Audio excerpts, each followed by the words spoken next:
I'm Charlotte McLeod with investingnews.com, and here today with me is Ben Finegold, head of research at Ocean Wall. Thank you so much for being here. Always great to catch up with you. Thanks, Charlotte. Thanks for having me back on. Of course, we've got a lot to go over in the uranium sector, and of course, we want to look forward to 2026. But I thought before we do that, we could take a quick look back at 2025. Maybe if you look back at the last 12 months, is there a word or phrase? How would you sum up the market? Uranium-wise, it's been mixed.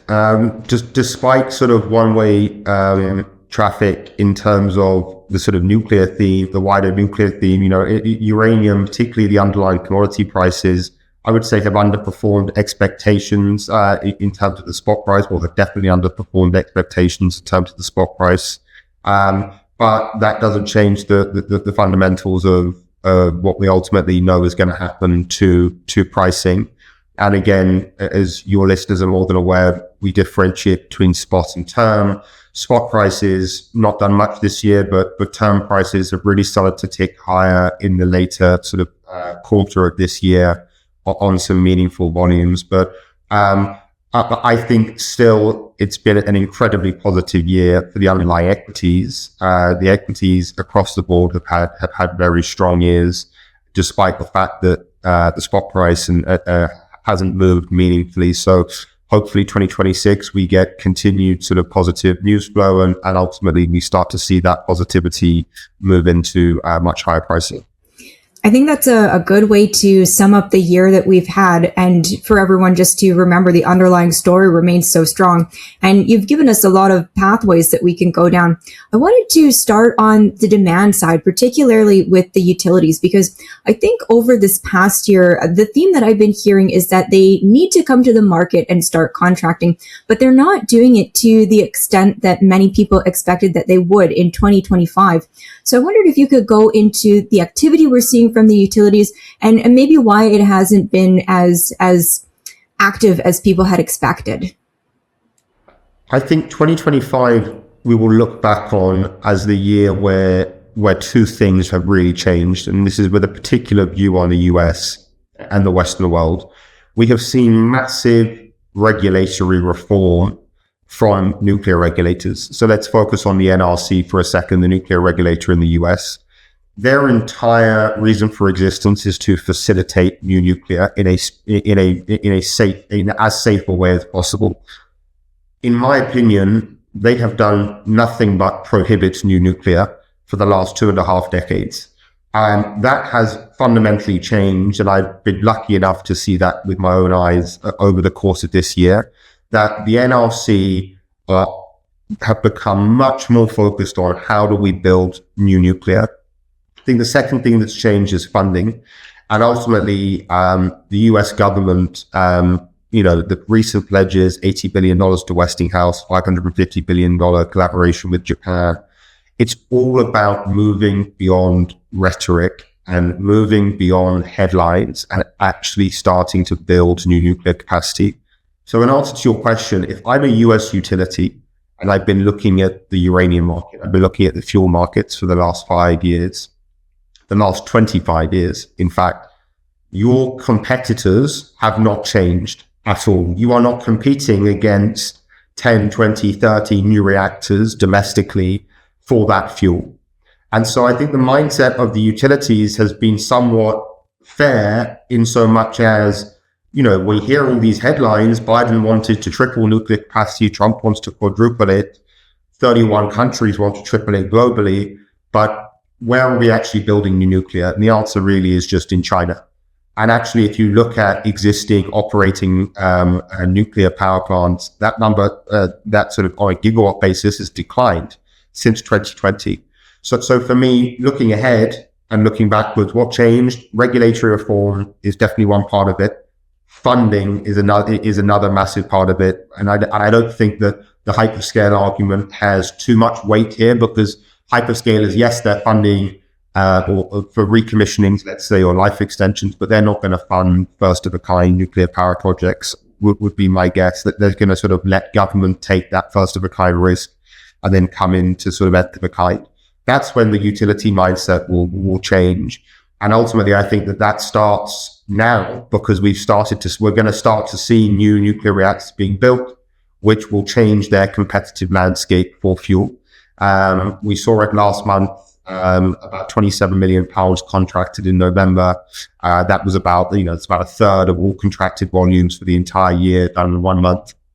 In what is typically a fairly quiet period for contracting, we saw very, very low contracting volumes coming out of the WNA week here in London, where normally you would expect to see pretty high volumes of contracting. So this market always keeps you humble and keeps you guessing as to what the utilities are thinking. But I do definitely see trends working in our favor in terms of high pricing.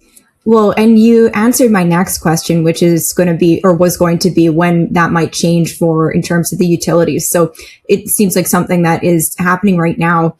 And I think the other question that people have is, all right, so then what will the impact be on prices? You mentioned it's important to differentiate between spot and term.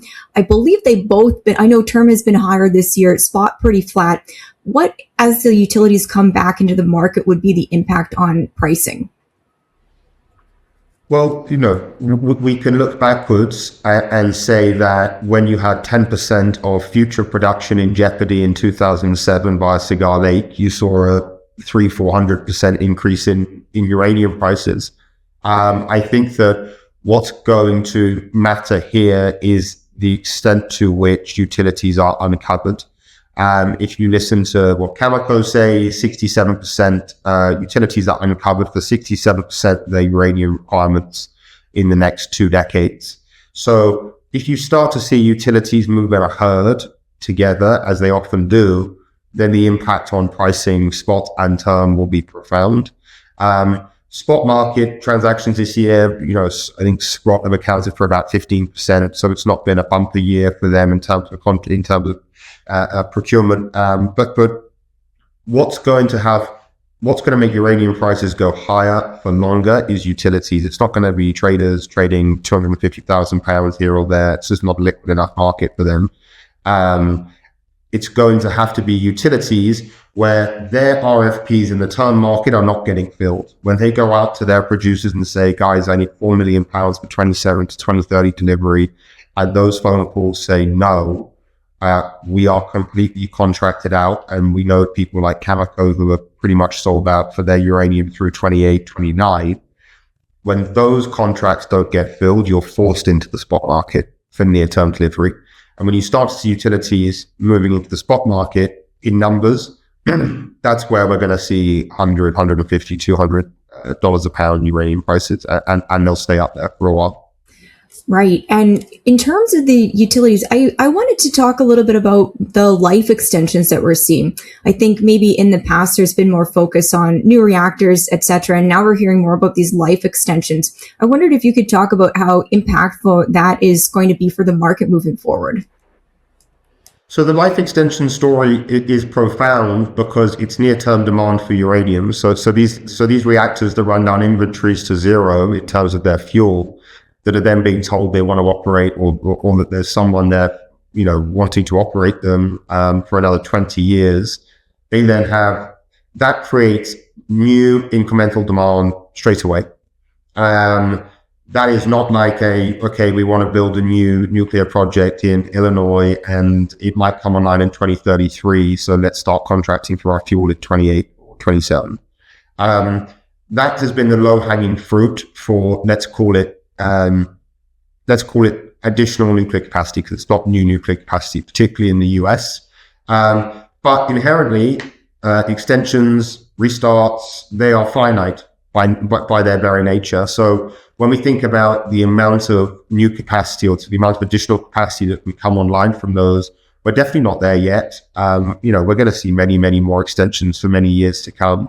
But the important thing is when you look at uranium supply demand models, those are not really factored in. There are certain high profile cases, think Diablo Canyon, 3 Mile Island, Duane Arnold, that are sort of the flagship names, VC Summer, where we're going to see near-term uranium demand. But there are plenty more plant reactors coming offline in the next 10 years that we expect to see life extensions, which we expect to see have a significant impact on. near-term uranium demand. So a key part of the market to watch. And on the demand side, the other thing I wanted to bring up is there's been a lot of hype about how AI demand could impact the nuclear sector. And I know that right now there is also a lot of talk about an AI bubble. And typically when it comes to uranium, I hear that AI is kind of, the cherry on top of everything else. The sector doesn't need the AI demand. It was already doing fine without it. But I wonder, when you look at these bubble concerns for AI, is that something that could impact the sector, or should we not worry about it? There is no way that if an AI bubble bursts, that nuclear stocks don't correct with them. Nuclear stocks have become somewhat correlated to AI, some of them much more so than others. Think an Oklo versus a Paladin. So an Oklo, which has become pretty much correlation one, in my view, to AI. So nuclear stock will correct if that comes. But I think the most important thing that you said, which is 100% true, is the nuclear thesis is not contingent on AI.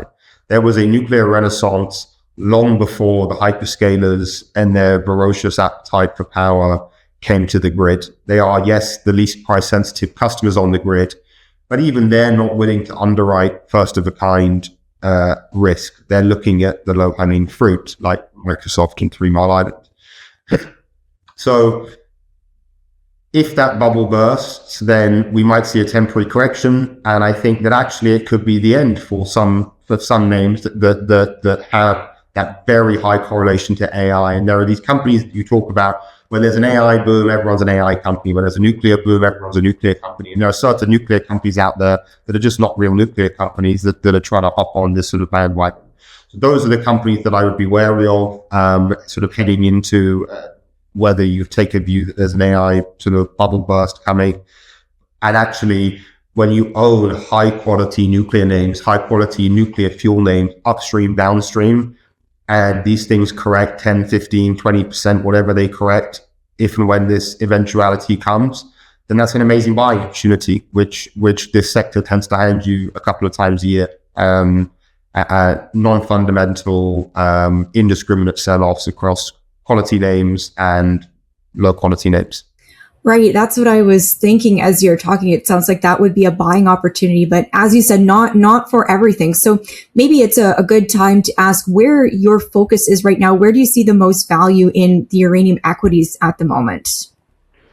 So for us, we're still, the Delta One trade here is still playing via spot pricing, and still trying to make sure that where we want to take gearing via the miners, that we are aligning ourselves to the highest quality companies. So for us, we look at really simple metrics like market cap versus pounds out of the ground, and then we factor in a geopolitical risk discount. I think, take an example of Niger, where if you did that for somewhere like Global Atomic looks, on a forward view, fundamentally very, very cheap if they're able to ramp up NASA to where they think they can. But the baked in geopolitical risk is just too high for us to underwrite and for us to feel comfortable with. I feel and have always felt pretty similarly about Kazakhstan. I think for the risk you take, it's pretty low beta to the market. Yes, it's the cheapest uranium company in the world. I would agree with that. On a pounds out the ground basis, it pays a nice dividend, but for us, we don't want to underwrite the risk of what we have seen is increased risk of nationalization of their uranium assets. Only a couple of weeks ago, talking about needing 90% of the sort of ownership of their domestic assets. So for us, North America is where we're most comfortable. I would say also certain names in Australia and Namibia, but the US premium in particular for us is massively in focus. Try to find names where we think that are going to capture that premium. The US, 20% of their grid is nuclear. 55% of their clean power is nuclear. And in 2024, they relied on imports for 99% of their nuclear fuel this year for their uranium. And for this year, it's going to be about 98%, call it 97.5%. They are utterly reliant on imports for uranium, which is the only way to fuel 20% of their grid. You see what happened to German gas prices post Russia's invasion of Ukraine. This didn't move from 30 to 40 to 50. It moved from 30 to 1,000. And it is that convexity that we want to be able to capture.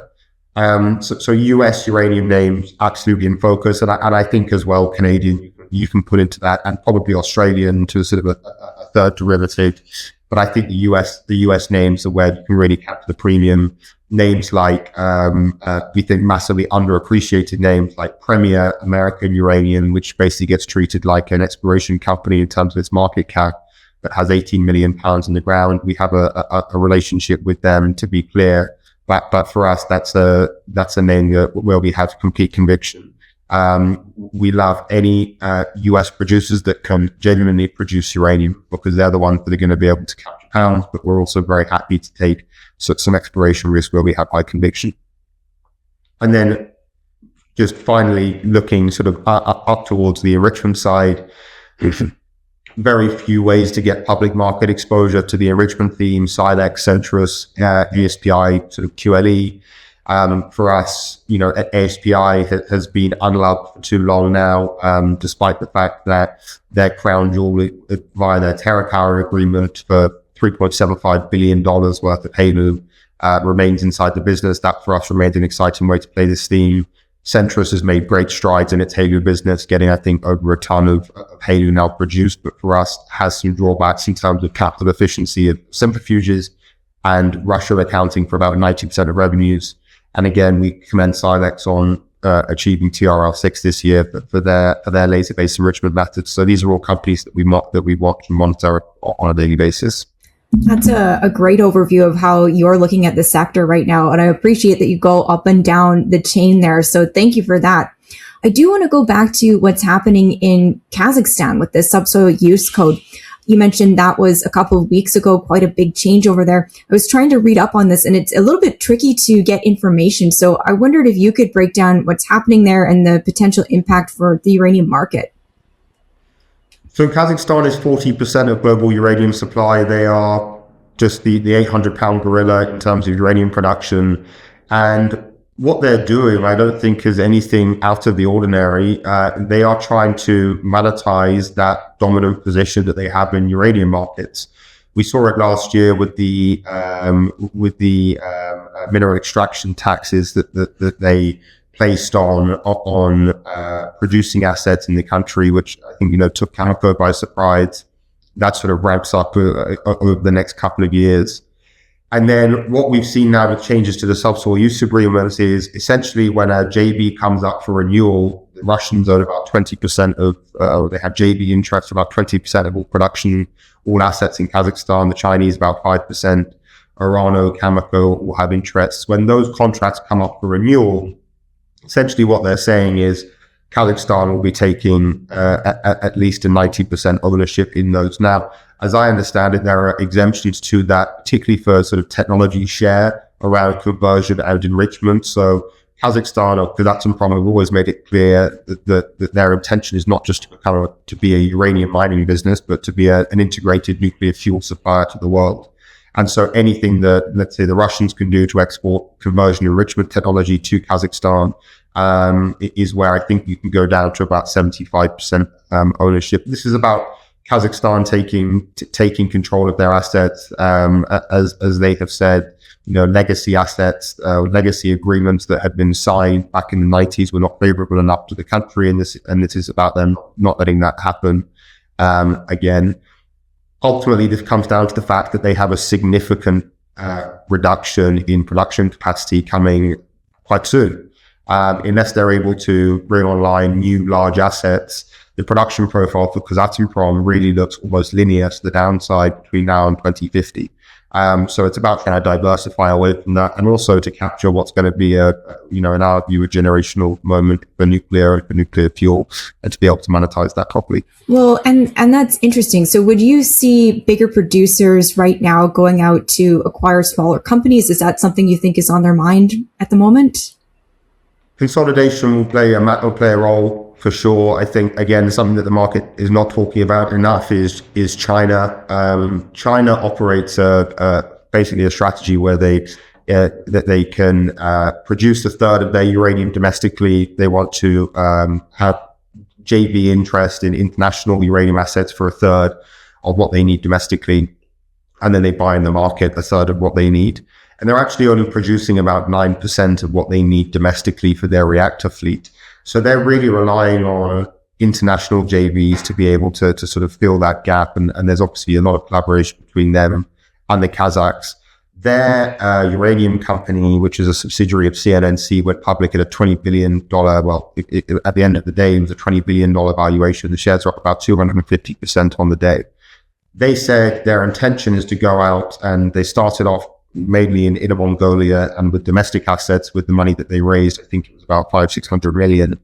And then they said this is now a starter to go out and acquire international assets. So whether it's companies, assets, whatever you want to call it, the Chinese are going to be playing a much more active role, we think, internationally in terms of buying up uranium assets. They already have a very strong presence in Africa and Kazakhstan as well. But in terms of, let's say, the listed stocks, yes, I think this will come, but the real consolidation period will come when we have significantly higher pricing. I think right now, well, it's been few and far between in terms of sort of M&A and larger companies buying the juniors, but that will come. Yeah. Further down the chain sounds more likely. If we were putting this all together, we focused pretty heavily on demand. On the supply side, I know we've had some surprises to the downside from the big producers. The development companies, it's hard for companies to bring projects online. The whole mining is hard line. So as we're heading into 2026, what is the supply demand balance really looking like for uranium? Well, it will look one way, and as you say, it will end up being something completely different, most likely. Kazakhstan have removed guidance for 2026, so it's probably harder than ever to have an accurate gauge on what's going to come out of in terms of primary production next year. My guess is that it's going to be pretty flat in terms of production this year, so call it 70 million pounds of production from Kazakhstan. So we're estimating about 165 million pounds of primary supply in 2026 from existing uranium mines. That factors in a tiny discount in terms of some of the ramp-ups that we have already seen struggling. Then the demand side has stayed sort of pretty stable on, call it 185 million pounds primary demand.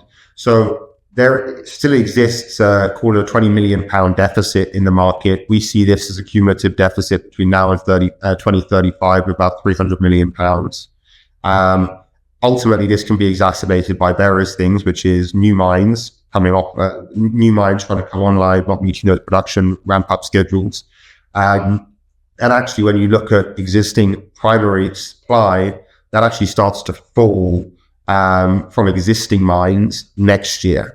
So we're really going to be solely reliant on these new builds to come online. And as you said, mining is hard.